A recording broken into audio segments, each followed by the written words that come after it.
Radio Free Tatooine presents Galactic War Report,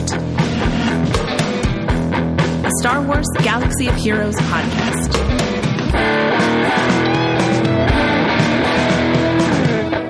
Boshuda, fellow Holotable hustlers, you're tuned in to Galactic War Report, a Star Wars Galaxy of Heroes podcast that's better than some and worse than others. I'm Sean, a.k.a. the other Sean, and sitting across the holotable from me is Josh, a.k.a. the Golden Pop-Tart. So I was thinking I don't even have enough fingers on the amount of weeks or days that we've been kind of not on normal time for this podcast. We've just been out jet setting, you know? That's what it is. Doing big things. We've kind of outgrown the podcast, you know, and now we're out, you know, making moves.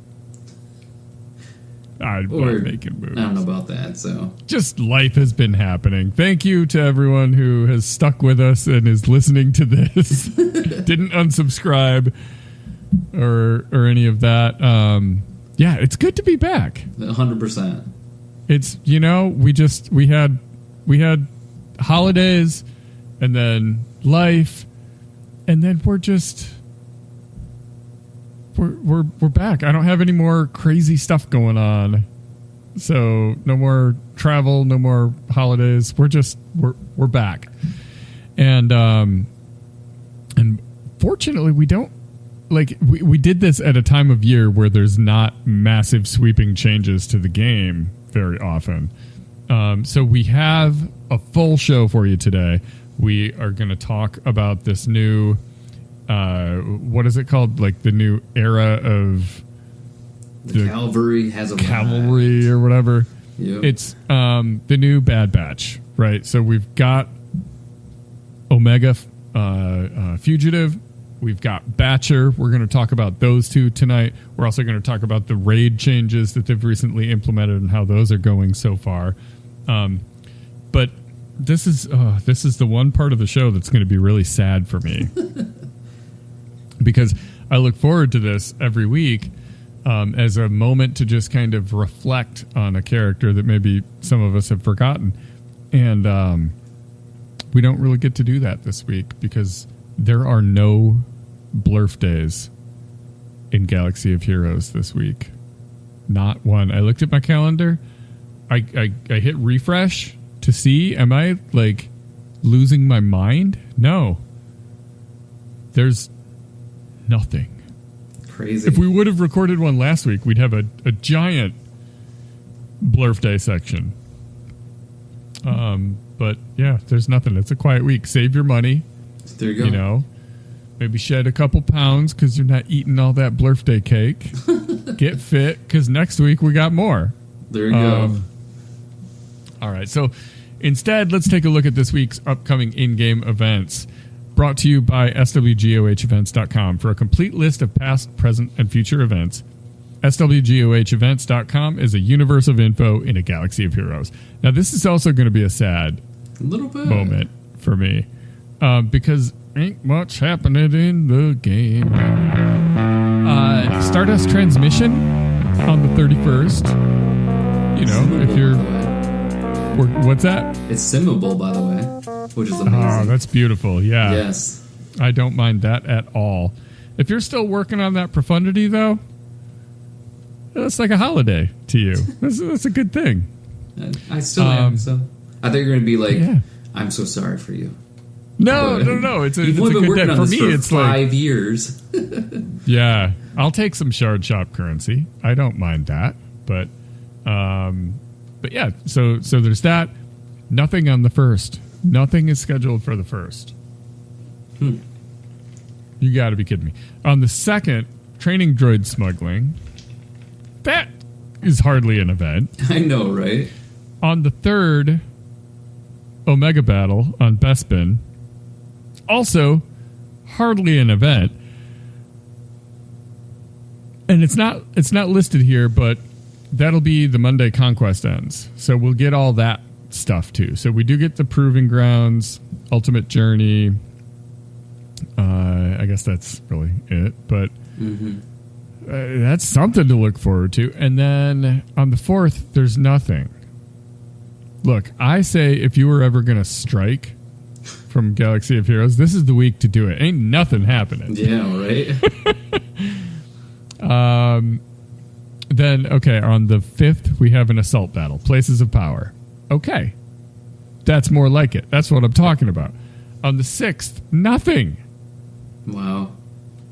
Nothing again. And then on the 7th, we'll have an Omega battle on Jakku. Like, maybe this is because, we're still in January and, like, the proper calendar has not been released, so we don't know everything that's coming. I don't know. But it just feels bad, man. Yeah, I mean, I'm looking. Oh, here's more. There's more. Okay, there's a little something. We've got a Peridia Patrol assault battle coming in 2 days from now, so that's going to be the 1st as we record. Okay. That's something. I'm just checking in game. That's the only other thing that's in game. So, all right. What are your troopers? Are they Relic 7? They are, yeah. Yeah. They're up to 7. I ought to take them to 9. Like, those rewards are so sweet. It is. I don't know. It felt really good to do that for, the Poncho Pals, but yeah, it just doesn't feel as good with them. But yeah, I don't even care about how good the team is. I just want I want the simmable rewards. I mean, if we only get 4 events in the week, then we might need it, Yeah. Yeah, really. All right, so I guess let's get into the meat here. But before we dive into the top stories, I want to give a quick shout out to our Patreon supporters. If you enjoy what we do and you want to be a part of our exclusive community, head over to patreon.com/Galactic War Report, or just click on the link. It's in our show description. It's so easy. Just tap, tap, tap. Your support makes this podcast passable. Makes it passable. There you go. It does. And you even get access to the VIP section of our Discord server, and that includes our weekly Doth chat, as long as we're actually in studio, quotes, studio, yes. And doing an episode. We always do an hour-long chat with our patrons beforehand. Super fun. Come join the super fun. Now then, punch it, Pop-Tart. We actually have a decent amount of stuff because we got a couple weeks back. We're going to do some catch-up. Now, The nice thing about having some new characters in here is you probably haven't had that much time to really learn their kit yet. So guess what? We're going to have 2 kit reveals today. Not reveals. Come on. It's not... Right. Man, it's been a minute since they gave us a kit reveal. I got to get on them about that. I'm reading from the thing there, and it said reveal, so you're welcome. But why don't we first start with some of the updates. There's been a lot of different things that have kind of came into the game, so we are a little bit behind on some stuff, but... first off, looks like Sabine and Hu Yang, they're available. So if you didn't realize that, start going through and grinding. Both again on hard nodes. Would have been awesome to get a Cantina, but... I would love that. I'd even take a ship thing at this point.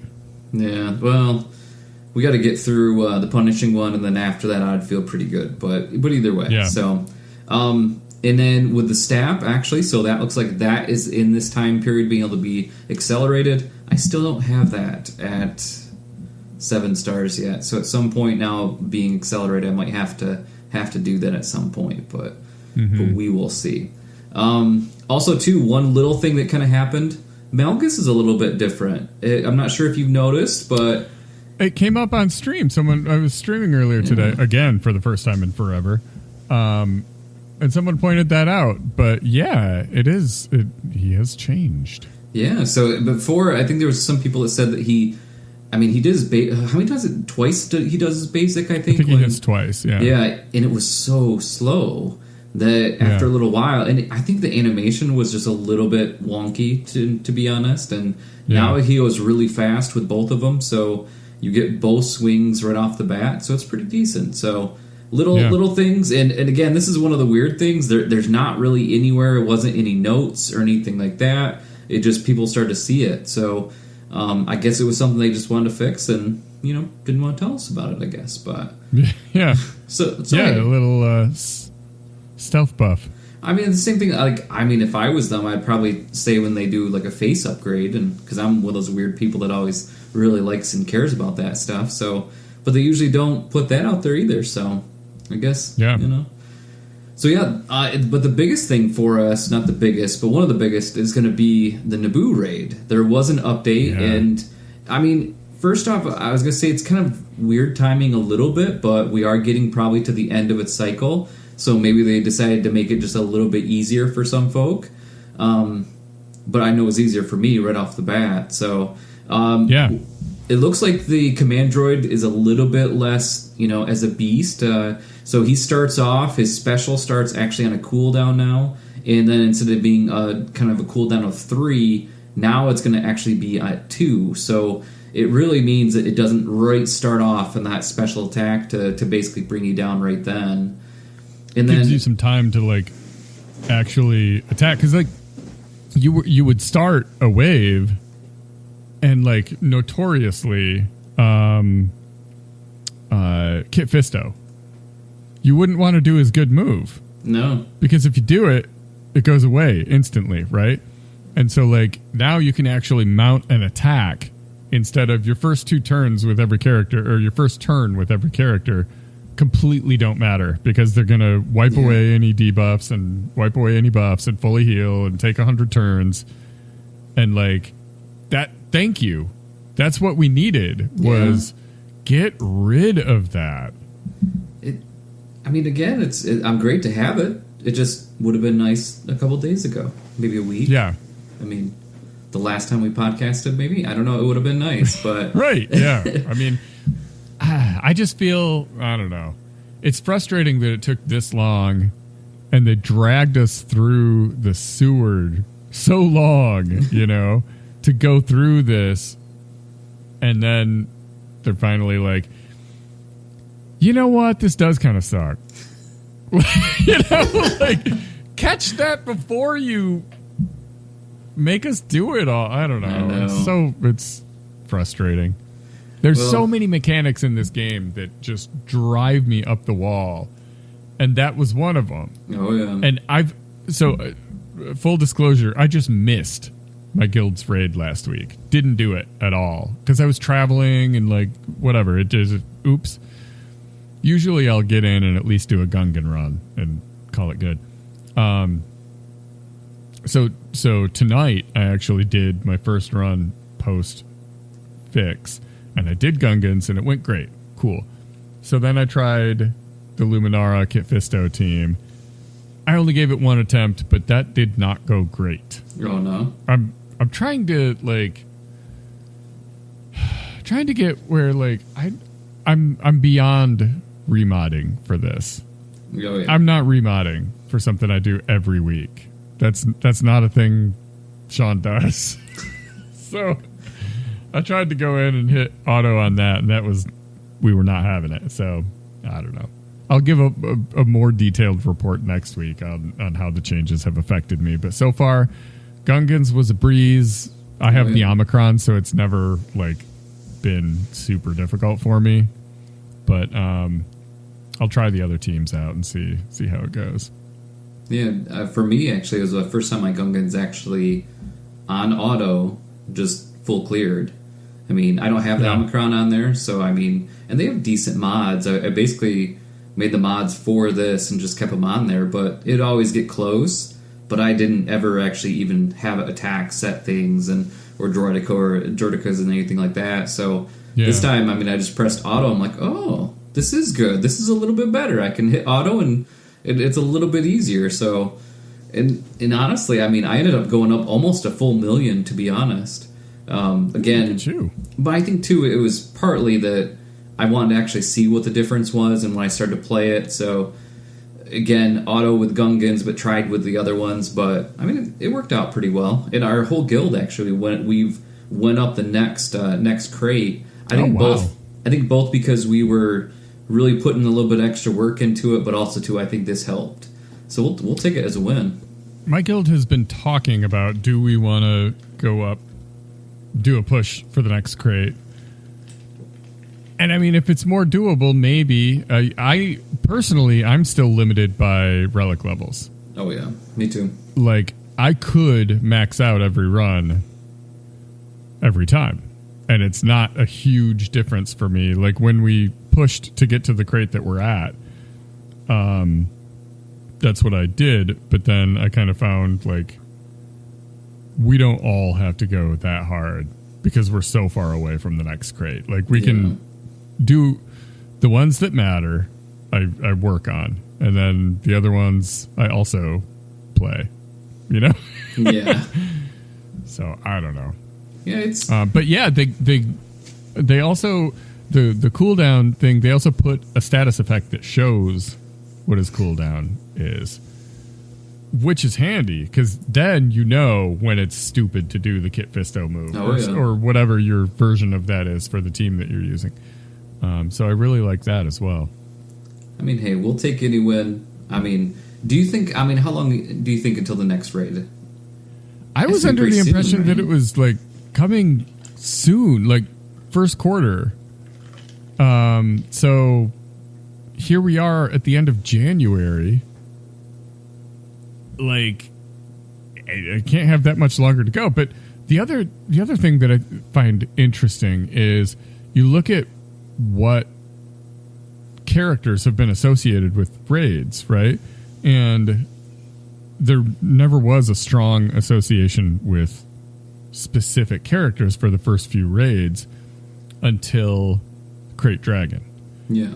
And then it's, hey, we just got this Jabba. You want to see what Jabba can do against this? So, like, that's a whole thing.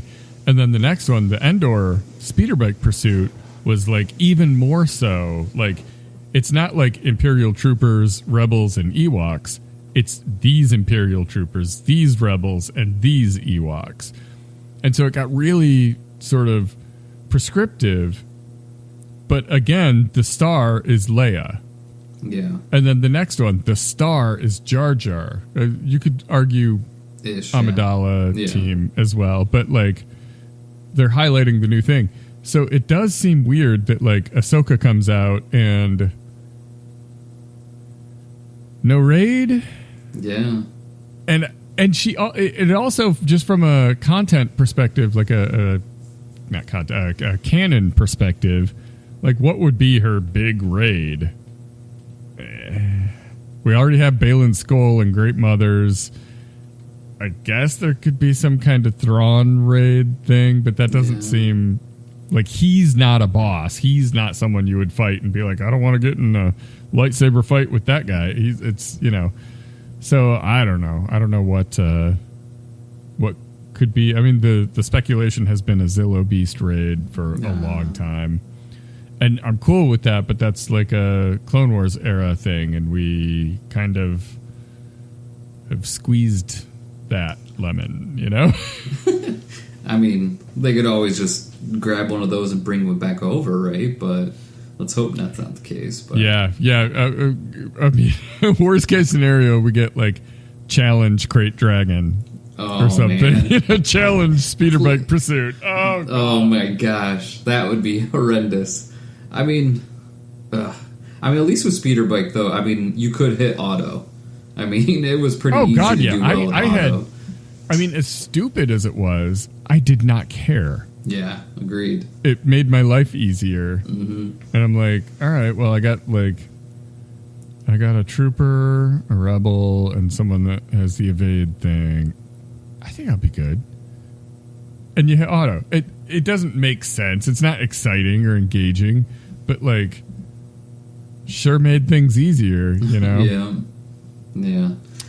Well, hey, we'll see. I guess we'll see. I mean, it'd be nice to have kind of a road ahead or maybe something to say this is what's going to be coming soon. Due. I mean, feels like there has to be. And again, I mean, basically this week they got nothing really going on, so I'm ready. Yeah. But so that's where really the biggest updates that we have on there. So why don't we start going into a kit? Sure. Which one do you want to go into? You know what? Let's go opposite of release order because I think Batcher's so much easier to understand. and like they complement each other. But I think Batcher's just a cool kit, and my God, it has been years since we got a kit like this. Yeah, literally years. I talked recently on his birthday about First Order Executioner and how simple the kit design was, and TIE Fighter Pilot, and like I love those kind of kits because it doesn't have to do 1,000 things all at the same time that no one can keep track of to be an interesting kit. In fact, I think that makes it a boring kit. It's too far gone from like, it's like they talk about like people's ability to understand. Like you and I can pretty easily visualize the difference between 10 and 100, right? Oh yeah, definitely. But like the difference between a billion and a trillion, it starts getting kind of fuzzy because like you've never had a billion of a thing and you never will. And a trillion is the same number from that perspective. You know, it's so far beyond what our brains can actually really rationalize. I can say how many zeros there are, but you don't really have a grip on it. The whole point is that's how kits are. Yeah. They're so complicated that you have no idea what is going on. And then a kit like Batcher comes out and you're like, oh, this is why I love the game. Okay. So anyways, I can't stand this kit. No. So Batcher, I didn't remember Batcher's a girl. Yeah, it is. Yes. I thought it was a boy for some reason, but Batcher's the goodest girl. Yeah, she's an attacker for the new Bad Batch team, which they also announced in the kit reveal for Omega who the team is going to be. That it's a new Hunter, a new Wrecker, Crosshair, Omega, and Batcher. Yep. Which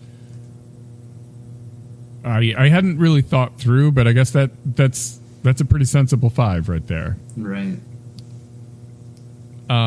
So okay. So there's a new deal with I'm trying to remember what it's called, like rescue if the Bad Batch dies. Yep. If anyone on the Bad Batch dies, instead of dying, they're like sort of suspended, and you have a chance to rescue them, which is a very cool mechanic. And it's probably going to be super annoying, like when Leia reses the whole team, or Mon Mothma reses at exactly the wrong time.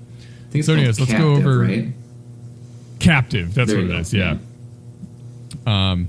The basic is called Crushing Assault. Deal physical damage to target enemy and gain speed up for 1 turn. During Batcher's turn, if the enemy was marked, inflict defense down and 2 stacks of off balance for 1 turn. Special 1 is called Piercing Howl. All Bad Batch allies gain 30% offense for 2 turns. Dispel all buffs and inflict marked on the target enemy for 2 turns, which can't be resisted. Inflict ability block on all enemies inflicted with off balance for 1 turn, and offense down on all enemies for 2 turns. We're almost done. I know, is that crazy? With this kit. Special 2 is called Ferocious Bite. This is her Omicron. Deal physical damage to target enemy and inflict pinned for 2 turns. And 2 stacks of bleed with a max of 6, which I think is cool to give her bleed. It's like the Nexu. And it feels like, okay, it's like, that's a beast mechanic. Yeah. I like it. Deal physical damage to target enemy and inflict pin for 2 turns. 2 stacks of bleed, max of 6, until the end of the encounter, which can't be dispelled.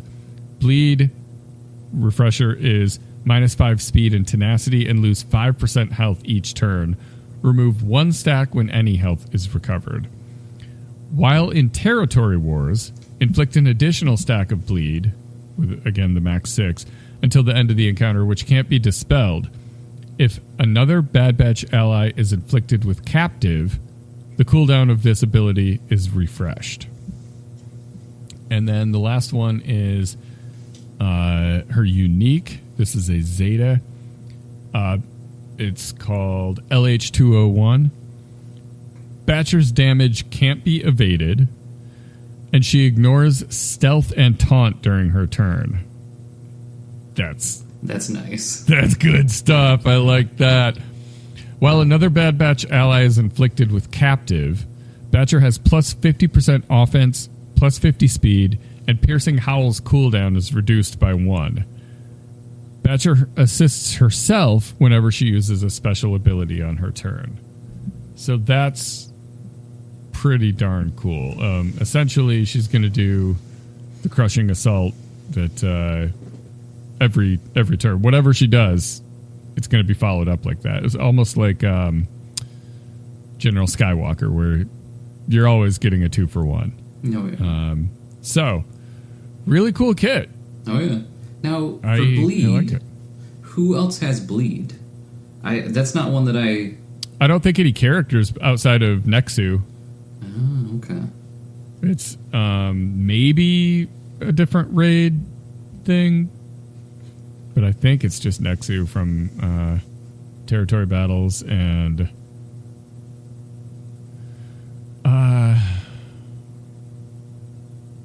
where was Nexu originally before Territory Battles? Was it in a raid? I think it was in the raid, wasn't it? Yes. No, not. It was in the light side. Oh, yes. Territory. Yeah, the Geonosis territory. Yeah. Okay. I knew it was like borrowed from somewhere. I was like, that wasn't a raid. What was it? Yeah. So, okay. Did you ever thought that there was going to be like a creature? I mean, because it is kind of different. Because technically, I mean, we've had the staff, which is kind of like a equipment type thing. Yeah. Now we have kind of a creature. It's kind of in line with Wampa. Oh, true. I suppose. Which honestly, I think Wampa should inflict bleed. Like, go back. Yeah. Give Wampa bleed too. There you go. But yeah, I wouldn't have suspected it because, like I said, if I was thinking out this team, I would not have built this team this way. Yeah. I wouldn't have thought to make Omega the leader. I would have made Hunter the leader still. But I like making Omega the leader because rank-wise, maybe it is Hunter still in the final season. But narrative-wise, it's Omega. Yeah. Like, it's her story. So I think that works out pretty well. And I wouldn't have thought to include Batcher. I really wouldn't. I would have thrown Echo in there or something, you know? But as much time as he spent away from the team in that last season, get Crosshair on there and give Batcher her props, man. She did her time, too. I mean, I think Crosshair had to be in there. I mean, it's just... Yeah. It's like... He's in the game, but doesn't get to play, you know. So it feels like that one makes a lot of sense. Would have rioted. I know, right? So, but yeah, though. I mean, yeah. It'll be interesting to see what his kit really looks like. I'm looking at Batcher. Was I mistaken? Batcher is an attacker, right? That's a good question. I question, don't actually see it listed, but I'm pretty sure in game she's listed as an attacker. I mean, the kit design feels very attacky, but you never know. I mean, some people don't seem like tanks, but they are tanks. Batcher is an attacker. Okay, yeah. Okay, so let's look at Omega and see how the two of them kind of interact. So she's, like we said, she's the leader, and she is also an attacker, I believe. No, she's support. She's support. Okay, that makes sense. All right, so her basic is called Energy Crossbow. She is, I saw this on Reddit or Discord, I don't know, somewhere. She's like the first marquee character to have 3 Zetas in a long time. I think there's only been like 1 or 2 others. Wow. But very rare.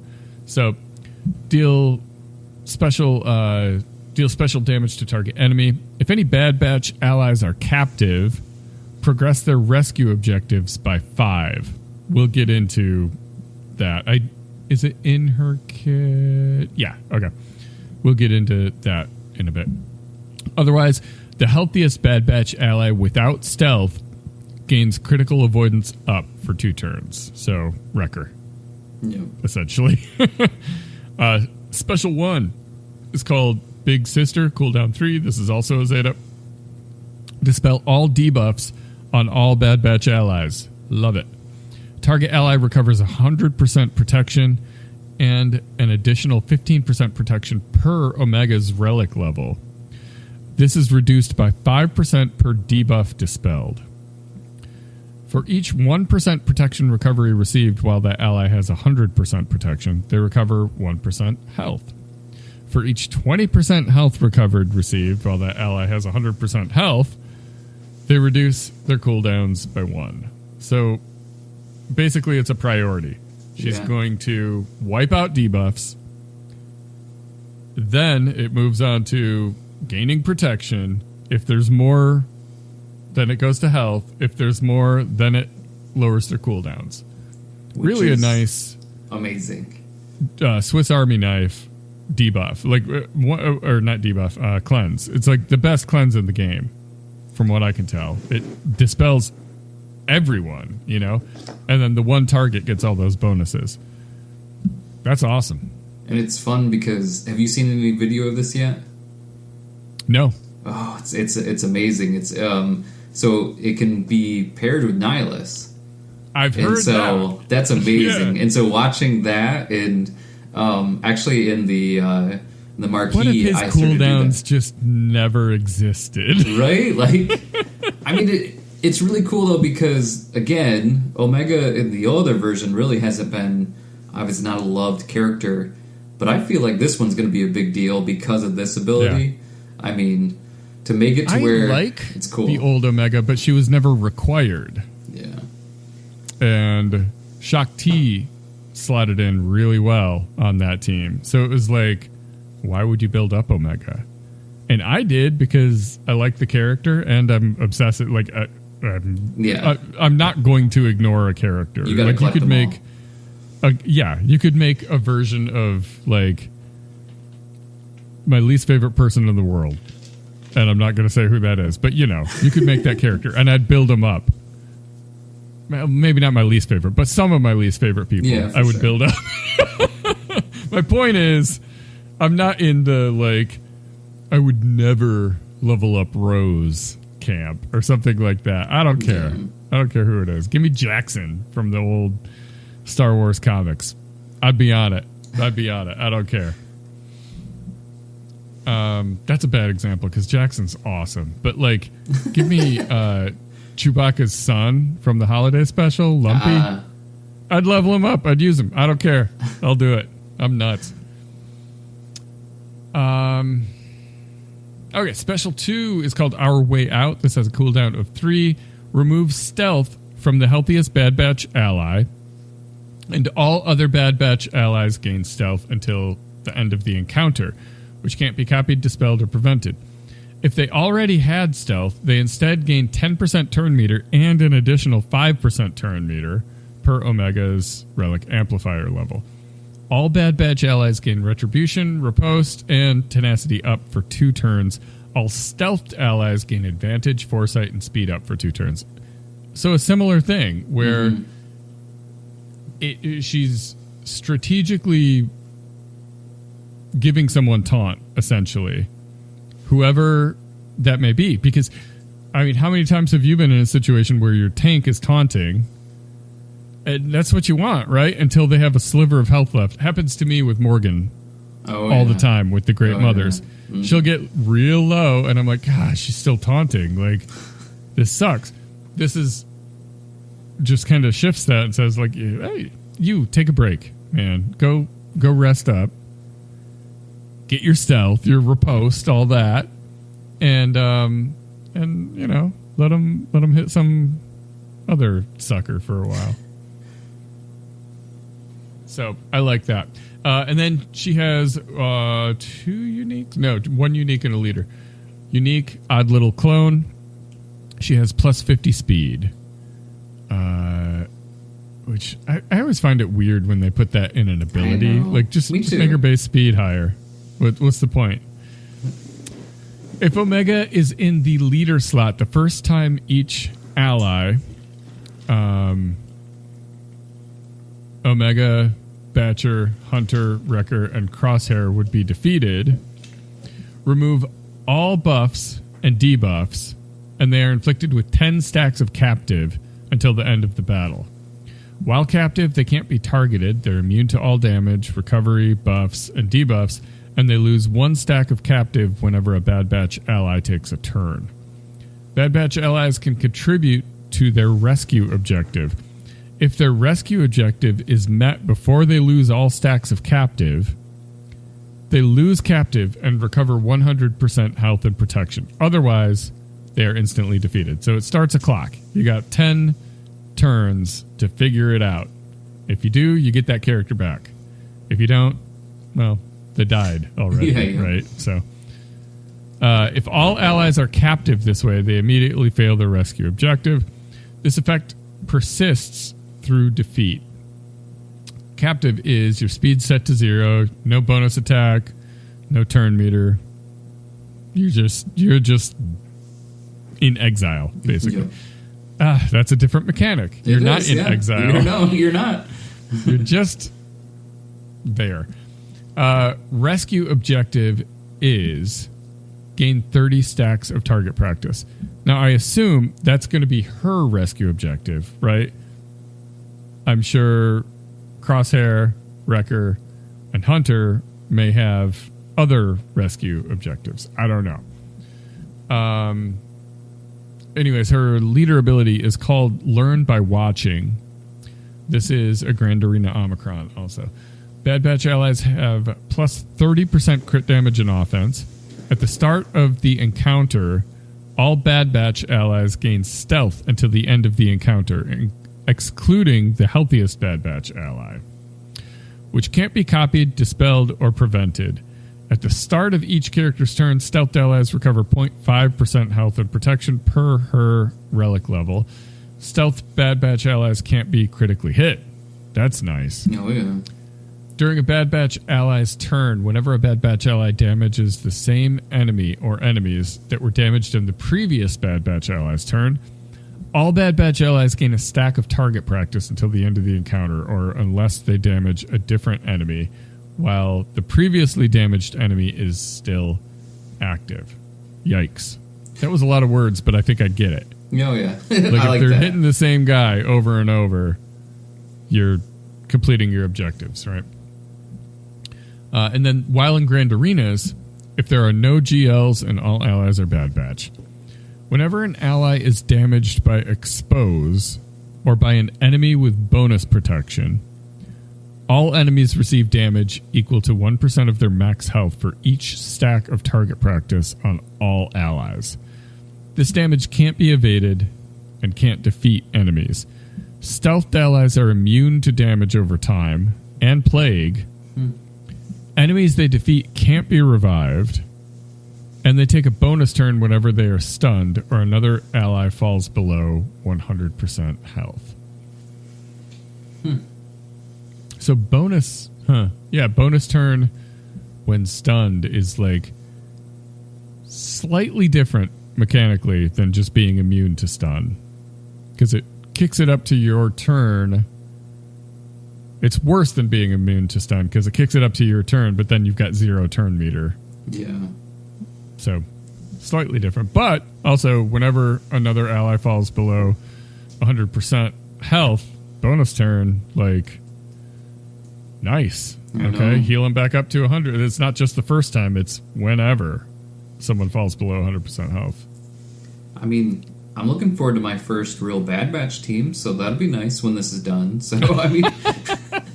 yeah, that's fair. I mean, I think that it really, truly... Again, they're doing a really good job of making the characters like they are in the show. You know, like, it seems like... really feels like they put some effort into this, and again, I think they've done a really good job with a lot of these characters that are coming out, but it really feels like this has so much into it, even the captive piece to it. I mean, seems like they're always getting at, it's like the normal episode each week where how they're going to escape this time, Mm-hmm. It kind of feels like the same thing, which is kind of fun. Mm-hmm. Yeah. Yeah, overall, I'm really happy with the design that I have seen for this team. Like I said, like Omega's is more complicated than Batcher, but it's not crazy. And I think, like, yeah, we have her, but we all have her at like 3 or 4 stars, right? So as we use her more and get comfortable with the team, I really feel like this team's just going to click right along. Whereas even, some of the other teams that, like, I think Great Mothers are great, and oh my God, how many times have I used them? 1,000 because of Conquest. But I still often don't actually know what is going on in those matches. And I feel like this is just like, this is a no-brainer. A good deal.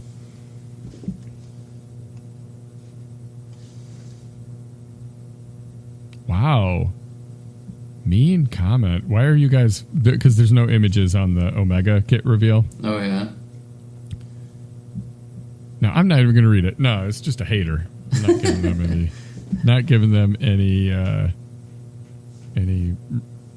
oxygen. So, yeah. So that's the new Bad Batch, people. I think that is all the news. Yeah. Yep. We take like a month and a half off, and that's what we got for you. I know, right? That's it. I want to touch on Conquest briefly. Where you at? Like, it ends in... we have a little less than a week. Yeah. As we record. To be honest, I hit 5:30 and I just stopped. I was focusing on Ezra, to be honest, and was able to unlock Ezra this time, which is great. 5:30 is crate 6. Yep. So second to last one. So I mean, I think I should, with my roster, be doing the end crate, but I just haven't decided that it's going to mean me truly buckling down.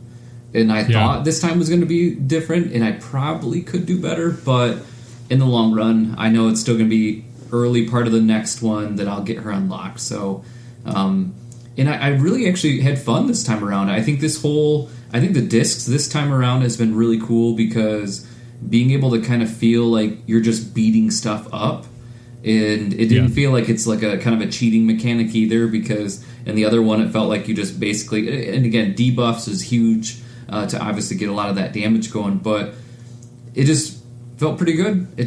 I hit that 5:30 and thought, okay, here we go. I'm going to start getting my Datacrons going and stop caring. Those last 100 are the most maddening.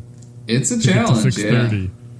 I'm going to hit 6:30 like tomorrow, but I also have aged from doing right. That. And I don't know. Like, I complain about it. I literally complained in our guild, like, Alliance Discord. And I was very explicit in saying, I am not looking for advice. I just need to vent for a second. Just need you to listen. This is so stupid. And I'll keep my soapboxing brief because I've said it a million times and it whatever. Whenever there's a mechanic in this game where, or not a mechanic, I shouldn't say, but an event or something where you start the battle and you have to watch the enemy team beat you up for 45 seconds before you get to take a turn, that ain't it. Yeah. That's not why we play this game. That's bad. And I don't think I'm crazy for saying that. I don't think that's my opinion. I think that is just objectively bad game design. When you start a match and it's like, boom, boom, boom, boom, boom, boom. One of your guys is dead now. Boom, boom, boom, boom, boom. And it's your turn, but everyone's ability blocked. What do you do? Right. Like, that's dumb. And so I was just venting about that. And I specifically said, I don't need advice. Because I knew, like, I'm going to get through this. I need a second to talk about how stupid this is. And I got, like, all this advice about, like, well, have you tried? Like, no. I know what I'm supposed to be doing. It just didn't work, and I hate it. Yeah. I don't know. Whatever. At the end of the day, it's on me. I sign up for this game every day. I open it up. The net is obviously a positive because I keep playing it. It's just, it's so bad that, like, one sector will be like win with Morgan Elsbeth. The next will be win with Great Mothers. The next will be win with Morgan Elsbeth and Great Mother. You know, I know. So it's that. That's why I'm so stressed. Is because I'm stretching myself so thin, and I'm almost done. I think I have like 2 or 3 battles with Imperial Remnants left, and then I'm Sim Sector 4 Datacron node for the rest of the week. All right, Grand Arena. Have you started? We just launched a new one. Have you done your attacks yet? No, I just did a few of them. I haven't got through everything. So far, I mean, honestly, I'll probably finish it up. I'm not thinking it's going to be a tough one by any means. The nice part with right now is that this first round, no Datacrons. So, I mean... Oh, man, I love it when that happens. And again, I mean, his Kenobi still has Plo on it, so that means at that point, I'm feeling pretty good about this round. Yeah, so, you got that. So yeah, I mean, I'll definitely give an update next time around, but I'm feeling pretty good about it.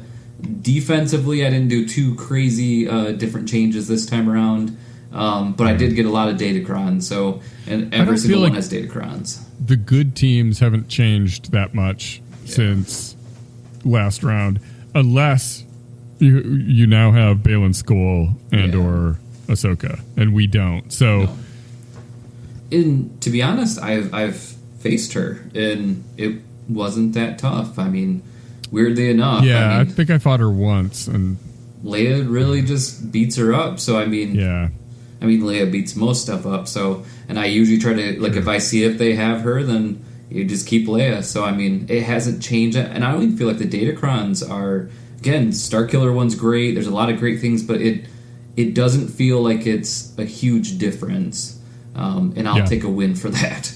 Especially if there's no Datacrons at all. It's amazing. So there's no... We don't have to face any Great Mother Datacrons right now, and that's game's doing all right. Mm-hmm. We'll take it. I did my attacks on stream on Twitch earlier, and I still have a few to do. I have to do my ships, but I'm not feeling great about it because I dropped one battle and they didn't, and like I didn't undersize a whole lot of stuff, so. I don't know. The ships, fortunately, they set Executor on defense, which, you know, that's a formidable ship. But then outside of that, it's a Radis and a Malevolence. Okay. I could do that. Yeah. So, I think I'll do fine with ships, but I think that one dropped battle is probably going to cost me, and that hurts because I am right on the edge of getting relegated down to Kyber 3. So we'll see. For your Executor with the Punishing One, what do you use for that?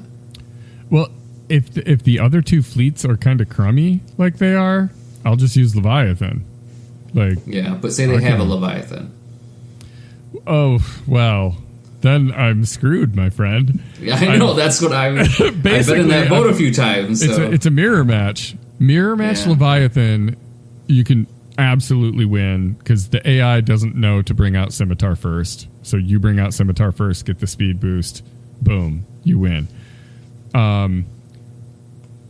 But then a mirror match Executor, if their Punishing One is tougher than yours, you're not going to win, in my experience. And maybe I am not a ship expert, so maybe I'm wrong there. But what I have found is that Punishing One punishes. And it does. So I see it and I'm like, well, here I go, and I send my fleet in to die, because clearly the only other like top level fleet is Profundity, and Punishing One makes quick work of a Profundity. Oh yes. So it's either kill it with Leviathan, but then you need a. If they have a Leviathan on defense, you need a way to take that out. So it's really just the fleet meta was so good for so long, and now it's goofy. Punishing One just ruined everything, in my opinion. It's just, we had a healthy meta, and now we don't. Is it a good ship? Of course it is. But I wish it didn't exist. There you go. So, all right. Speaking of punishment, who you grinded? Well, I mean, this one seems to me more like, like I said, it's been like 14 years since the last time I let you guys know what's going on. So a lot of great stuff in here, but I promise you it's over a long period of time. So now, on the Ahsoka front, I want to start off first with Hera. She went from 40, out of 65 to a whopping 43 out of 65. I think you were saying earlier, like, where did these come from? They came from somewhere. So, I'm thinking there must have been a calendar or a daily login reward, because we both got 3 Hera shards, and I don't pay attention to what. I log in. Yeah, give me my crap. Let's go. There you go, right? So for shards wise, we have Hu Yang. He went from 15 out of 65 up to 36 out of 65. And then Padawan Sabine, she went from 15 out of 30 up to 51 out of 65. So that's great. That feels did like get some progress. Right? I mean, again, it's how long ago was that? But again, Barriss, this is kind of nice. A lot of Relic 7s coming in here. So Barriss went from Relic 5 to Relic 7, so she's done. And then Enoch went from Relic 3 to Relic 7. And then Death Trooper went from Relic 5 to Relic 7. So getting pretty close, still pretty far away, but for non-marquee characters, I still have Fulcrum and Rex, and then Plo to get up to where they need to go. But we're not too far off. Yeah. Now on the Balin front, I am getting super, super close. So Shin, she went to Relic 7. I think Thrawn actually too. I think he was Relic 6. He went to Relic 7, and then Marok now, or Merrick. I always call him whatever at this point. I think it's Marok. I investigated this, and I think it's Marok. I'll probably still say it wrong for the ages, but so he was 2 out of 65 up to Relic 5. So basically, he should be done, and so it's probably going to be 1 of 3 months before he comes back. But I will be ready. You'll be ready finally. Yeah. Now, kind of just the miscellaneous type stuff. Punishing One was 21 out of 30 up to 70 out of 85. Again, man, I wish that was like a normal week for me. If I could go up that much in ships, it'd be amazing. Because I feel like the drop rates from that have been, can I say dookie? You can say dookie, yeah. Okay, good. All right. Yeah. So yeah, basically that's painful. Now, with the Conquest, I ended up getting Ezra up to Relic 5 and really went through and actually, I was going to save all the Zetas, and then I realized, just give them to him. So he's all set for his Zetas. I'm sitting on 48 Omicrons, and I was hoping actually that I was going to end up getting Balin. It just showed up just a little bit too early, so now I'm like, it's probably going to be 3 months away.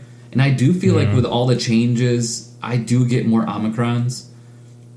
Like, I just do. I mean, which is kind of nice. Yeah, same. With the episode pass, that really boosted mine. Yeah, I mean, I know the world was on fire for a moment, but I mean, so far for me, it's been all right. But yeah, a lot of Relic 7s in there. What is that? 1, I can count really well. 2, 3, 4, 5 Relic 7s actually Thrawn. So 6 Relic 7s in that time period. So I may not have been on the podcast, but I promise you, I was doing the work. You were too busy grinding. I know, right?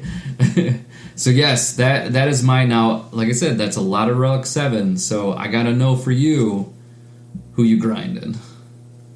I think you'll find fewer Relic 7s, but more Relic 9s. Ooh. Yeah. So, Ahsoka requirements. Let's start there. We, General Syndulla got 3 more shards, so she went from 47 up to 50. Nice. Out of 85. Huyang, chilling at... oh, no, I didn't actually... Let's see. He was 40 out of 65. He is now 0 out of 85. Okay. And then...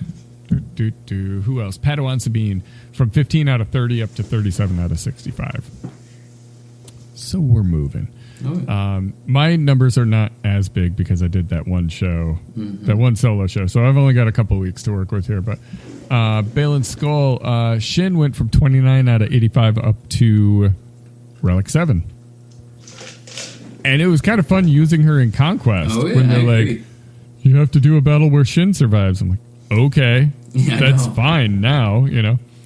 Marak from 50 out of 85 up to 37 out of 100.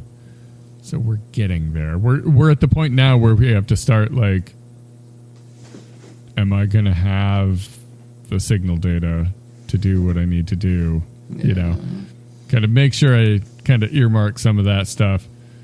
That's what I did for Shin, and now he's the next. Punishing one went from 53 out of 65 up to 53 out of 85. So a full star exactly. I was like, Zeta, Omega, what? I gave Omega all 3 of her Zetas and Batcher her Zeta. Nice. And I think that's the only Zetas I've done. I'm pretty sure those 4, because now I have enough to do one, but no one I want to give one to. I think, like, I got, like, Farm Boy Luke, Bodhi. Like, I got some pretty bad choices available to me, and I've made some bad choices in the past. I just don't feel like the time is right to make those right now. It'll come. Omicrons, I believe the only one I've done since the last episode is Zori. I know it's like, it's old, but I still think it's pretty useful, and I've wanted it for a long time. I have, like, that team. I've got the Omicron on Rose as well, so, like, of course I didn't use it this Grand Arena. Of course not. That's how it works. Dang it. But that's kind of fun. And then Relic 9s. Yeah, so I went on like a little spree, and I got all of my Galactic Legends up to Relic 9. Wow. Except for Sith Eternal Emperor, which I'll probably do pretty soon. I mean, like half of them were there, but so that means I did Jabba. I think I had done Kylo last episode, but I did Jabba recently, and I thought maybe Kenobi since the last time. I don't know, but it feels kind of cool having them all at Relic, or almost all at Relic 9 now. Okay, so besides that, yeah, Datacron stuff. When last we spoke, I had a few. I had 3PO, Commander Ahsoka, Fulcrum. I re-rolled my Captain Han, because it's not the best, into a Han Solo one. And then when I needed it, I didn't actually save it, so that... Of course. Whatever. I'm dumb. I have Padawan Sabine. I re-rolled my Range Trooper into a Snow Trooper. And it's interesting, because I rolled it into a Magma Trooper, which Magma Trooper is... legit. He beats Galactic Legend Ahsoka right now. Yeah. But I re-rolled it again in hopes of getting a Piet. And I didn't get Piet, but Snow Trooper was one of the options available. I'm like, that's not that bad. I'll take that. Oh, and incidentally, I took my Snow Trooper from Relic 3 up to 5 so that I could use it. And I still have Stormtrooper Han and Tusken Raider. So as it stands, like, the only one out there that I really wish I had is Piet. I mean, there's a couple others. I wouldn't mind a CLS, and there's some other kind of nice ones out there. But a Piet is my goal. I'm like 10 materials away from getting my Trooper Datacron that I'm working on right now from level 8 up to level 9. So maybe after midnight I'll have a Piet. It could happen. But it burned all my reroll stuff. Yeah, and that's like a fool. Now we should get more though here, just because war is going on right now, right? Is it? Didn't one just end? Maybe.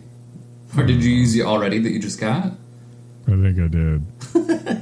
I mean, it doesn't make you any interest sitting there, right? So I'm looking right now because I think one just ended today, and if that's the case, then I have enough to do one reroll. Yeah. So we'll see.